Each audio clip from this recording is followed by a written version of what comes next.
Welcome to your first tutorial on how to use Onshape.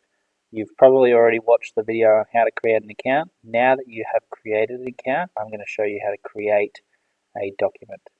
Okay, so first thing we're going to need to do, this is my Onshape landing page. This is where you come when you first sign in. I've got a few projects here. I've got a few more in my last schools folder there as well, but today we are going to make a new document. So we need to go up here to create, and we're going to open a new document. Okay, so what we're going to do is we're going to call this one Understanding the Basics. Okay, because that's what we're going to be doing today. All right. So when you get into your screen, you should see three different planes to draw upon. Okay, so this is your normal. When you open up a blank document, everything here, there's nothing on the document at the moment. It's just simply a blank document. Just going to move that just a little bit lower there so you can see the bottom tab there. So this document has nothing on it yet. You'll notice that there's these three top, right and front planes, and you'll also notice there are a whole heap of tools or pictures along the top here. These tools we're going to be using some of them today. I'm going to keep you guys I'm going to keep it fairly simple at the moment, really just orientating yourself with the screen and where everything is, but also using some of these components here. You'll notice on the right as well, there is a little cube here. If you click on parts of the cube, it will simply just move your view. All this does is control your view. You can actually grab this whole component and move it around if you wish, but I like to just leave it there in the corner. And you can essentially orientate your view. So sometimes you might not be able to see what you're working on, and you just want to change the view that you're working with. That's how you do it up here. Okay. So you can see as I'm turning it around, it sort of rotates around. Okay, now we don't have anything on our screen yet. So what we're going to do first is we're going to simply make a sketch. Now the way this program sort of works is every time you make a sketch, that's a 2D image. Then after you've made a 2D image, you can stretch it into the third dimension, sort of like drawing a square and then stretching that up into a cube. Okay, and that's actually what we're going to start with now. So we need to click on Sketch, and the first thing that the sketch needs to know, you'll see this little box pops up and it says Sketch Plane. First thing it wants to know is what plane do you want to sketch on? And that refers to these three planes on the screen. So is it the right plane, the front plane, or the top plane? Okay, and I'm going to make it simple, and I'm going to work on the top plane. So I'm going to click on the top plane, and you'll notice there's a sketch 1 box is drawn around the top plane. So it tells me now that that's the plane I'm drawing on. Okay. You should also see on your screen this little target looking thing right there. If I zoom in on that, I'm just using the scroll button to zoom in here on my mouse. If you're using a trackpad, you might need to use the 2-finger slide to do this. But anyway, that's this little target thing in the middle. That's the origin. That's where all three of these planes are meeting together. So sometimes we'll use this origin point occasionally, and we're actually going to use it right now. So what we're going to do is we're going to come up to here. You'll notice now that we've entered a sketch, some of these tools at the top here, they're all changed. This is essentially our set of 2D tools. The ones that you were looking at before, they were the 3D tools. They're the ones that you work with normally. But the 2D tools, we actually need to draw something in 2D first before we can stretch it into 3D. So we've got our 2D tools here. I'm actually going to grab this one here that is our corner rectangle tool.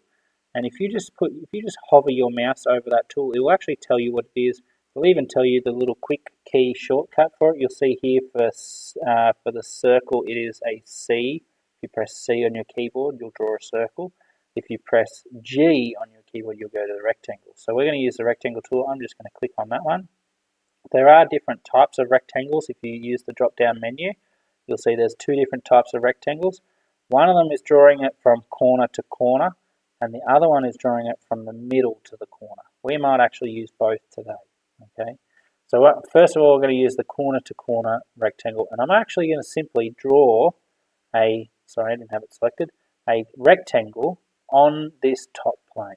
Okay, so it doesn't matter where it is, anywhere is fine. I'm going to do it over in the corner here. Okay, so I've simply clicked once, stretch it out, and I click again.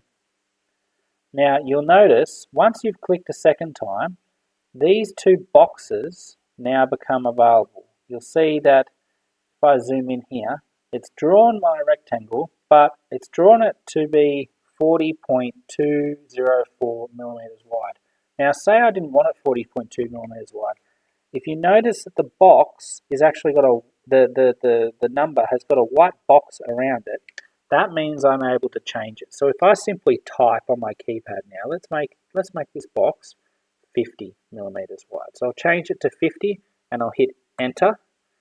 Okay, and it's made it exactly 50 millimeters wide.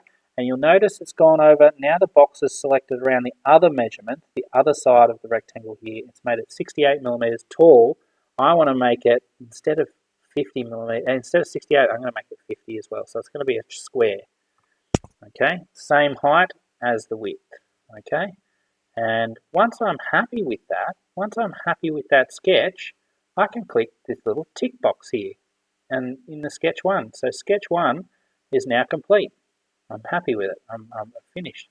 You'll notice now the last sketch that you draw will always be left on the screen. Now that I've clicked that tick box in the sketch one, I've gone back to my 3D tools here, but I can still see my 2D plane that I drew in the last sketch that I do. Sometimes they will disappear. If you do, say, 5 sketches before doing anything with the 3D tools, then the ones earlier will probably disappear. But the last one that you do, the last one that you just drew, will always be on the screen. Okay? So, now that I'm in the 3D tools, I want to actually stretch this square so that it's got not just 2 dimensions, but it's got 3 dimensions. Okay? So what I'm going to do is I'm going to go up to this tool that's right next to the sketch tool, and it's called the extrude tool. And click on extrude, and the extrude tool is simply going to stretch that shape up here. But just like before when we entered a sketch, a little box comes up here. Every time we enter a tool, a little box will pop up and it wants to know some information. So the first thing it wants to know in this blue box here, it says faces and sketch region to extrude. It really wants to know, what do you want to extrude? Okay, so I'm going to tell it. I'm going to tell it by clicking on the area. This square is what I want to extrude. Okay, and you can see it's stretching that upwards. Now you'll notice also in this box, the default setting for the amount of extrusion is 25 millimeters. Okay, I want to make this a cube, so I'm going to make it not 25, but 50 millimeters. Okay, so I'm going to hit 50, I'm going to hit enter, and it's going to stretch it up so that it's 50 millimeters. Okay, so now I'm happy with that. You can see it's created that 3D shape.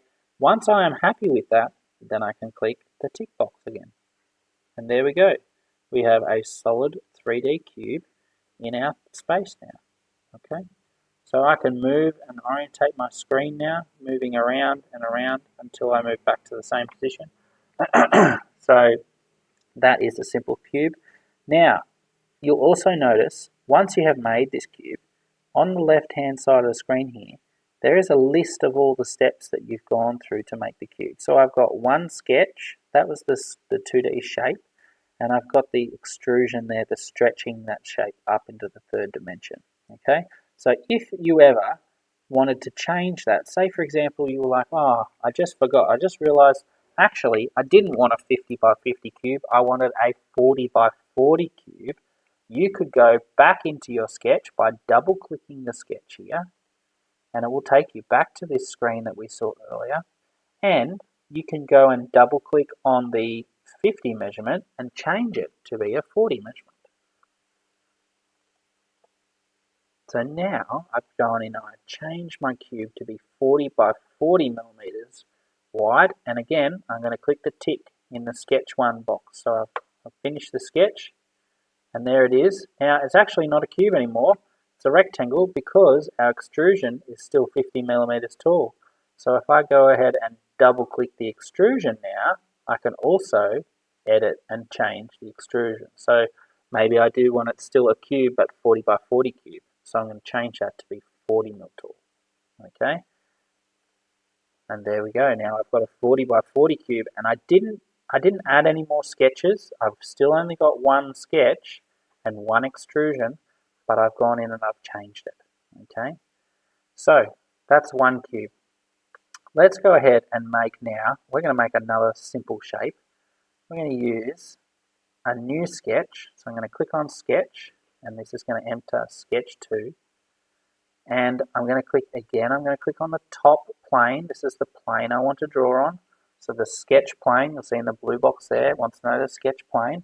The sketch plane is what I'm going to do, and it's got sketch 2 is drawn around this top, the top plane here. So this time, instead of making a cube, let's make a cylinder, okay?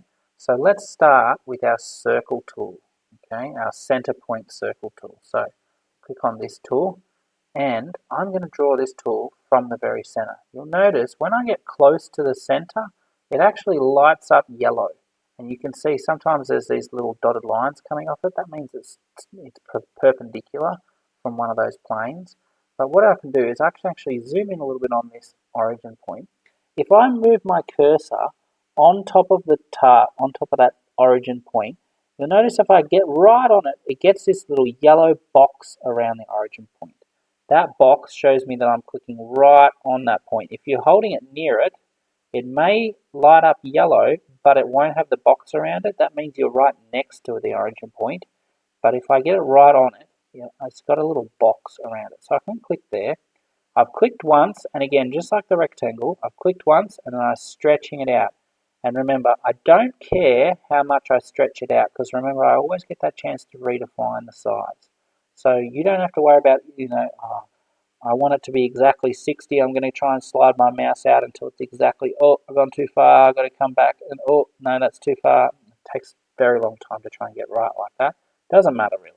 What you just do is you stretch it out as far as you want, you click anywhere, and then it'll give you that option again. It's got that measurement highlighted by that white box. You can go in and you can change it. So let's make this cylinder 50 millimeters in diameter. Okay, so you can see from one side to the other of the circle is 50 millimeters. And I simply did that by typing that in and hitting enter. Okay, so there we go. There's our second sketch. We've got a circle as our second sketch. So I'm going to hit the tick. Our sketch is complete. But again, I need to extrude this into the third dimension. So I'm going to go up here to extrude. And this time, instead of clicking on the square, I'm going to click on the circle. Now, it's going to be set to 25 mil tall, just like it defaults to every time. We're going to change that depth to be 100.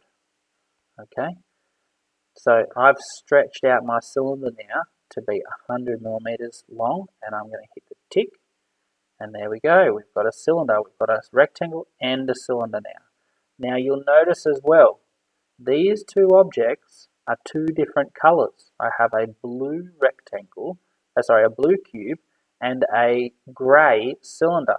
Okay, now you'll also notice down the side here, I've got part 1 and part 2. These are my cube and my cylinder. You'll notice they're highlighting. Every time I slide up to the cube, it gets this yellow box around it. And every time I go to part 2, it gets a yellow box around the cylinder rather.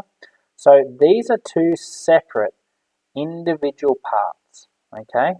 So part 1 and part 2 are not linked. They're not connected.